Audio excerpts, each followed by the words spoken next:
and plural form.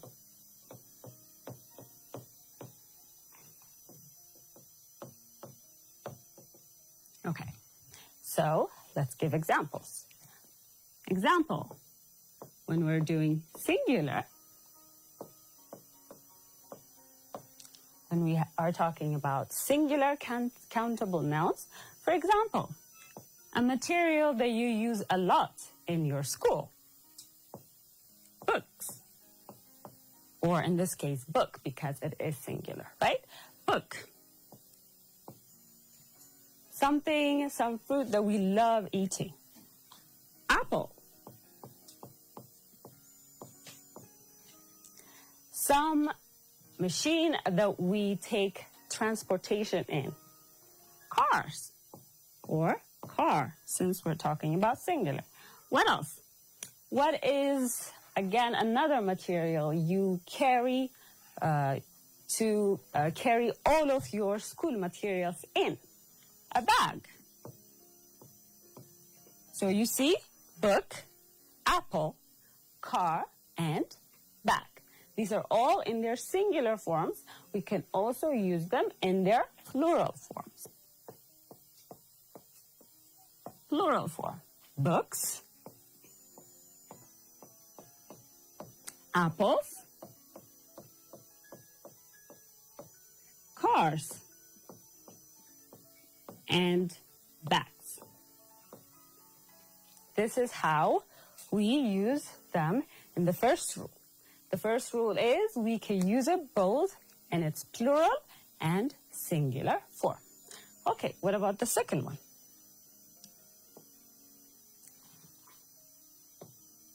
The second idea is we use it with how many. We use countable nouns with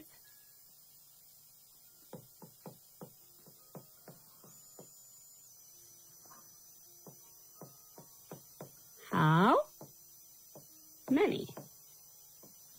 Because it is something that we can count a number, we use how many, okay?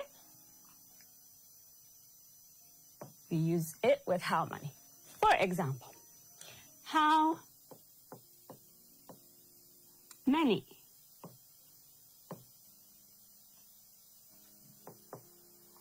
apples do you have? How many apples do you have? So, apples is our noun, and it is used in its what? Plural form, okay? And how many also is used here. So how many apples do you have is what? By using how many, we constructed a sentence using nouns. Okay. So we have. We use it just like we use with how many. We could also use it with definite and indefinite articles.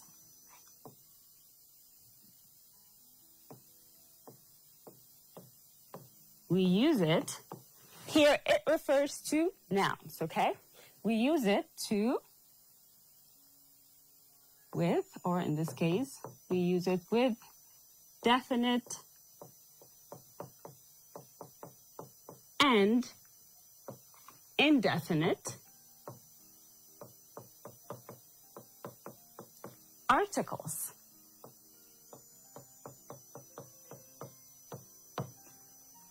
So what are definite and indefinite articles? Definite and indefinite articles are the three most commonly used articles, right? What are they? The, a, and an. These are three things we use a lot when we're talking and when we're writing, when we're using English in general, right? So these three articles, the definite and the indefinite, are used with nouns, with countable nouns. Let's see an example, okay? The students are in in the classroom.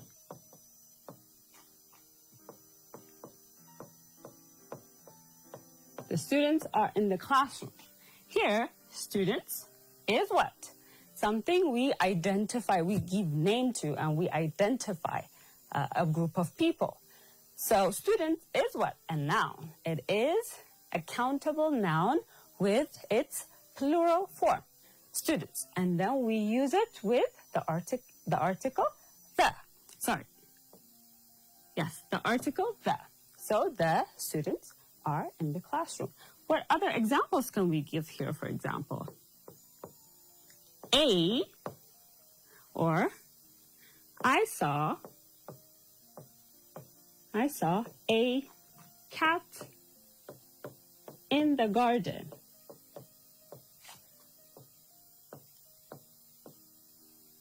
I saw a cat in the garden. So cat here is what? The label that we give an animal, the name we give an animal. So the cat here is what? It is a countable noun, and it is in its singular form. So I saw a cat in the garden. Here we have used the article a. So this is the third way we could use countable nouns. What about the fourth way that we could use it? The fourth and the last way we could use it is there are different pluralization.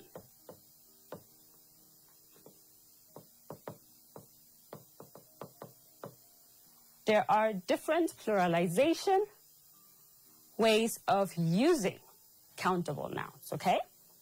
When we say this, or irregular plurals, okay? Irregular plurals. What does that mean? So let's see.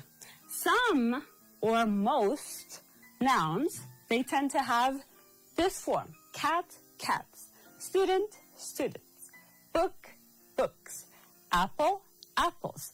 We only add S to make them plural at the end. We only add S to make them plural.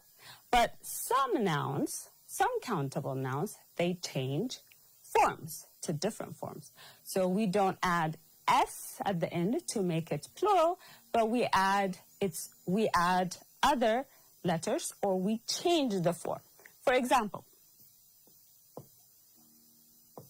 child is one example that we could see. Child is what? A noun. And when we're trying to change it into its plural form, it doesn't have S at the end. So we have to change the form entirely. So what do we do? Child, children. Yes, children.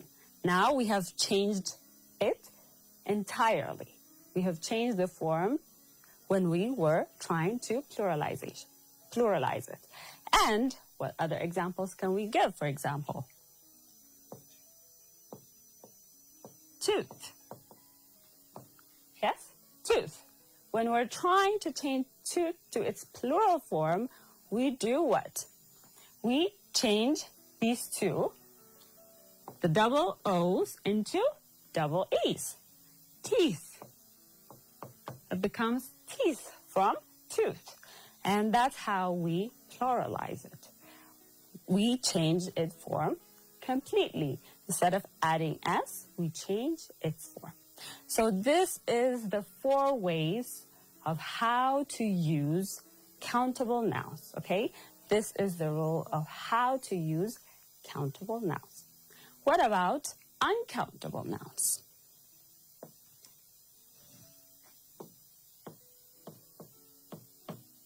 Uncountable nouns. So uncountable nouns are nouns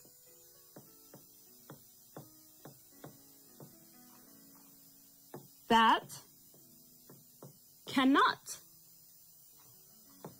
be counted in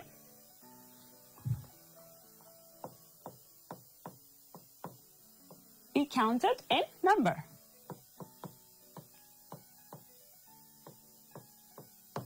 But it can be counted in amount. Not in number, but we can measure it in amount, okay? So, what are some of the rules that we have in uncountable nouns? If you remember, we saw about 4 ways or 4 rules to use countable nouns. What about uncountable nouns? The first one is uncountable nouns are usually what? They come in abstract concepts, okay? Or they are substances. Okay?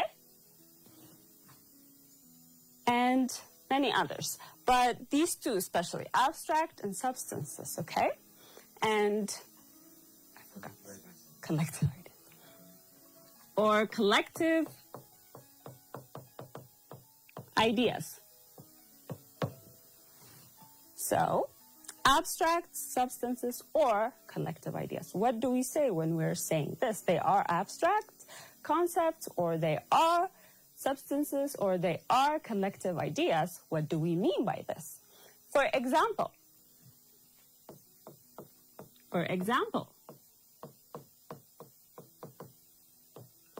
happiness. The word happiness is what? It is an uncountable noun. Is this something we could touch? Is it something we could taste? Is this something we could hear? No, it is not. Happiness is an emotion. It is something invisible to us, but it is an abstract concept, right? So, uncountable nouns, the first rule or the way we use uncountable nouns is through abstract concepts, substances, or collective ideas, okay? What other example can we give here? For example, advice. Advice is something we give to people. If you remember last lesson, we talked about opinion, asking and giving opinion. So advice is what? One form of giving someone your opinion. But is this something, again, that we could touch or something we could see? No, it is not. But it is something we feel inside. So it is what? An abstract concept. It is a collective idea, and so alike. So that's the first way of using uncountable nouns. What about the second way of using it? The second way of using it is we use it, or we can make it. We can. Another is knowledge, furniture. And another. We could name so many. So these are collective ideas, substances, and abstract concepts. Okay, what is the second rule or the second way we could use it? Earlier we said uncountable nouns cannot be countable. But the second rule says we can make it, or it can be made. It can be made countable. How is that possible?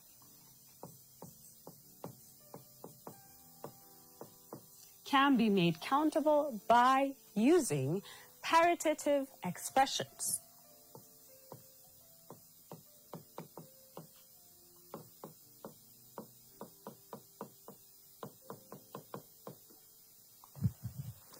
Paritative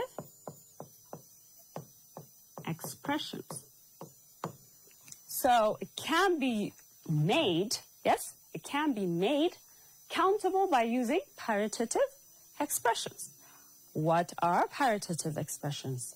Any examples that we could give and make uncountable nouns to countable nouns? For example, a loaf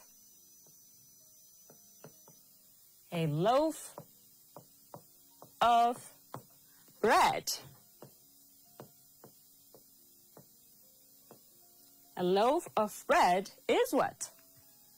Bread is an uncountable noun, but we have made it countable by using the paritative expression a loaf of. So a loaf of bread. So we have made something that is not countable to countable by using these paritative expressions. What other examples can we give?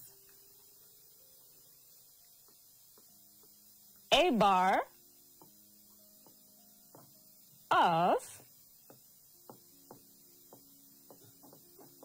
chocolate. Chocolate, again, is what? An uncountable noun. It is not something that we can count, but we have used the paritative expression a bar of, and we have made it countable, something that we can measure. What else? A bag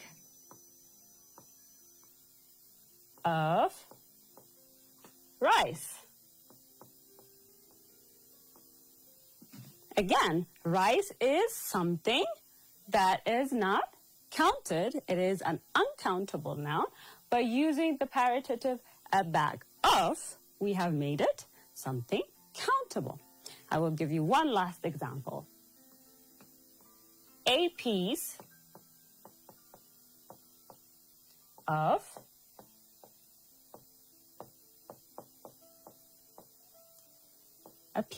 advice.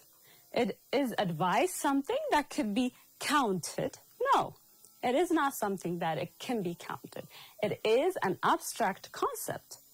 So it is not something that could be counted, but we can measure it and we can make it countable by using the paritative a piece of. So you have to take care in this case. You cannot use any type of paritative for any kind of uncountable nouns. You have to take care here. For example, we cannot say a loaf of chocolate. That is not the correct way of using the paritative expression. So we cannot say a loaf of chocolate or a loaf of rice. That is not correct. So when you're using paritative expressions, you have to be sure you are using it with the correct or with the right way of uncountable nouns. Okay, this is the second rule. What about the third rule? Or the third way of using uncountable nouns? If you remember earlier when we were talking about countable nouns, we talked that we use how many with countable nouns. In this case, we use how much. We use how much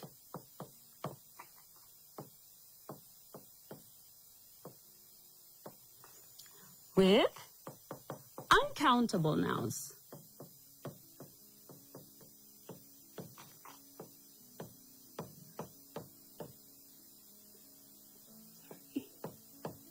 Nouns. Okay. We use how much instead of how many. For uncountable nouns, we use how much. Example.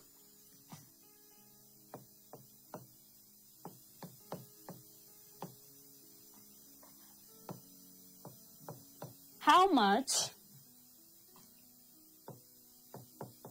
rice do you have? This is what? Rice is an uncountable noun, and how we have used it with how much. So these are the 3 rules we could use uncountable nouns. And remember, we use for countable nouns. How much rice do you have? This is an example of how to use how much with uncountable nouns. So rice is an uncountable noun, and how much is how we measure or how we ask for measurement using uncountable nouns.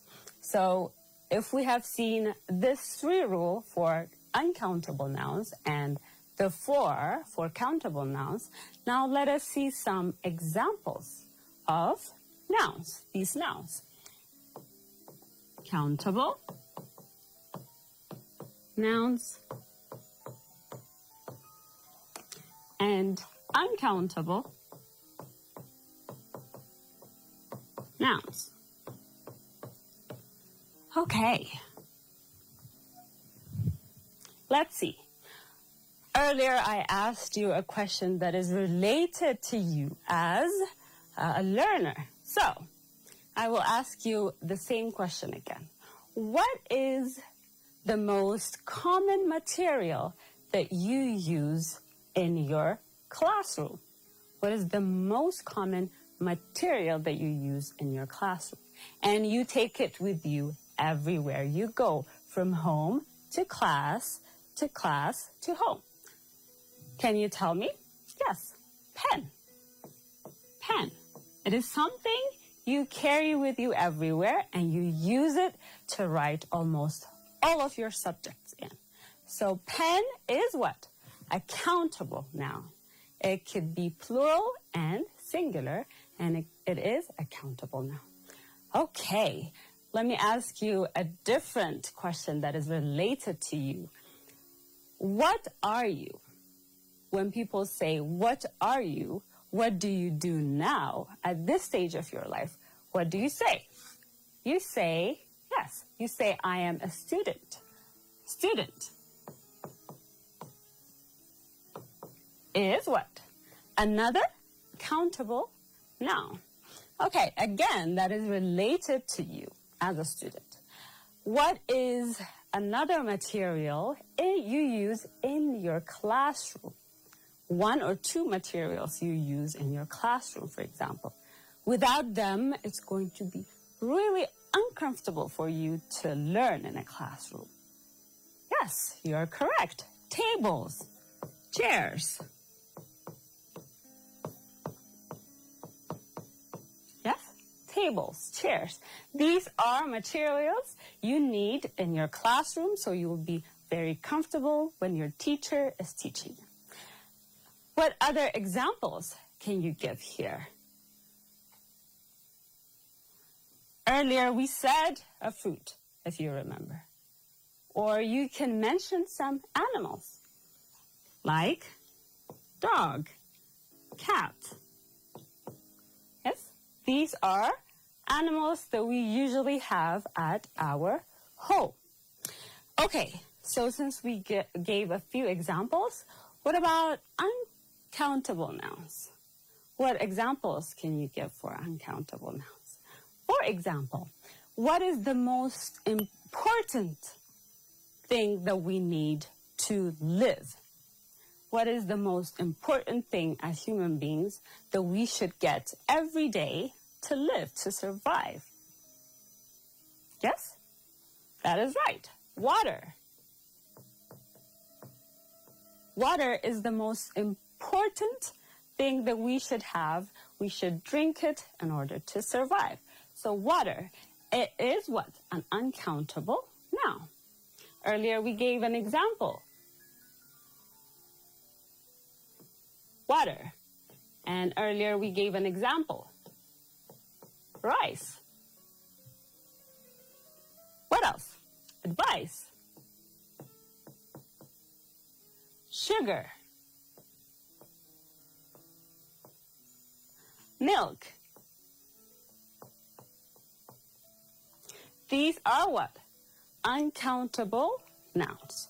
These are uncountable nouns, but we can make them, or it could be made into countable by using paritative expressions. Do not forget that. Okay, so if we have said a little bit about countable and uncountable nouns and have given a few examples, and then before we finish discussing about these countable and uncountable nouns, we have to take care.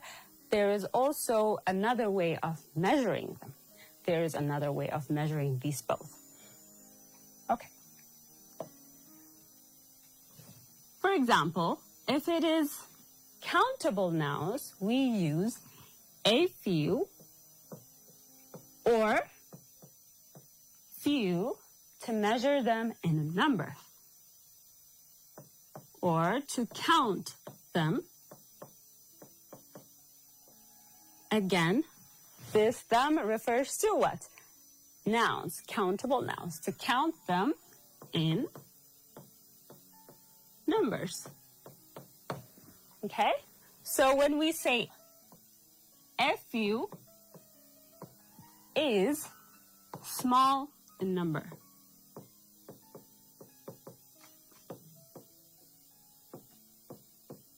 while few is a very or very small in number.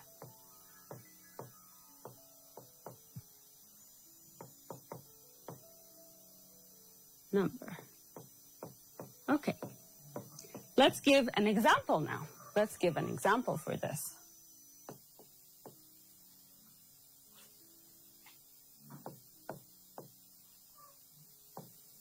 I have few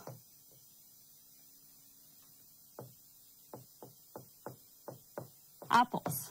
I have few apples. You're saying, if you say I have few apples, you're saying very little, yes, or a very small amount of apples. So apples are, remember, countable nouns.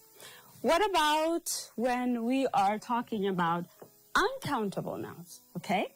What about when we're talking about uncountable nouns? If we use a few and few for countable nouns, what about uncountable nouns, okay?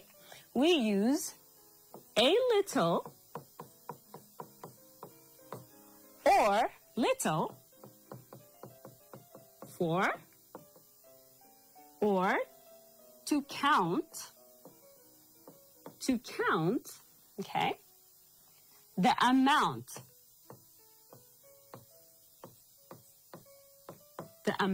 of uncountable nouns.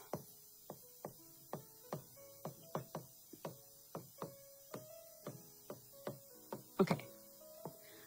Don't forget, we say uncountable nouns are unmeasurable. So we try to count them or measure them in amount. Okay. Just like a few and few, a little and little can also be what? A lot, small, or very small. So a little is small in amount, not numbers, in amount. While little is very small in amount. Okay? So the same, okay? The same. The rules are the same. The thing is, we only differentiate them by having a few for countable nouns and a little for uncountable nouns. Let's give an example here.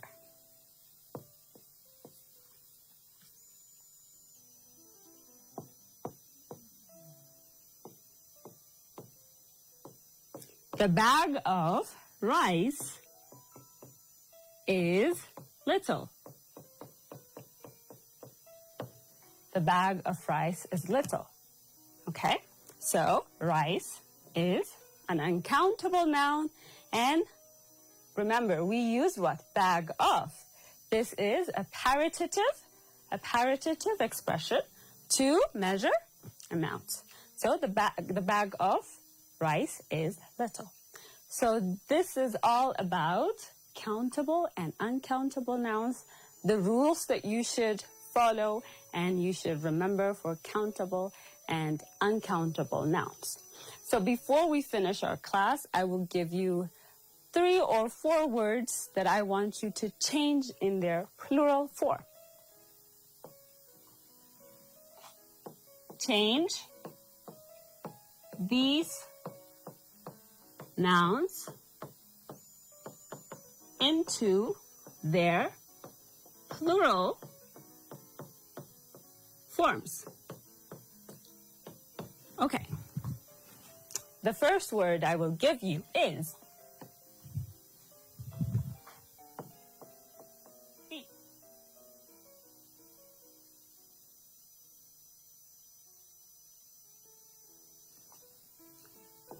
Ox. The third one is knife. Country. And the last one, glass. So I want you to change these into their plural form. This will be your home assignment, something that you're going to do at your home.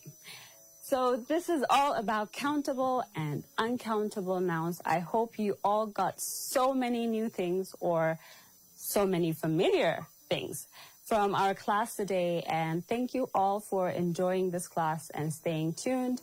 I hope you could join us for next class. Goodbye.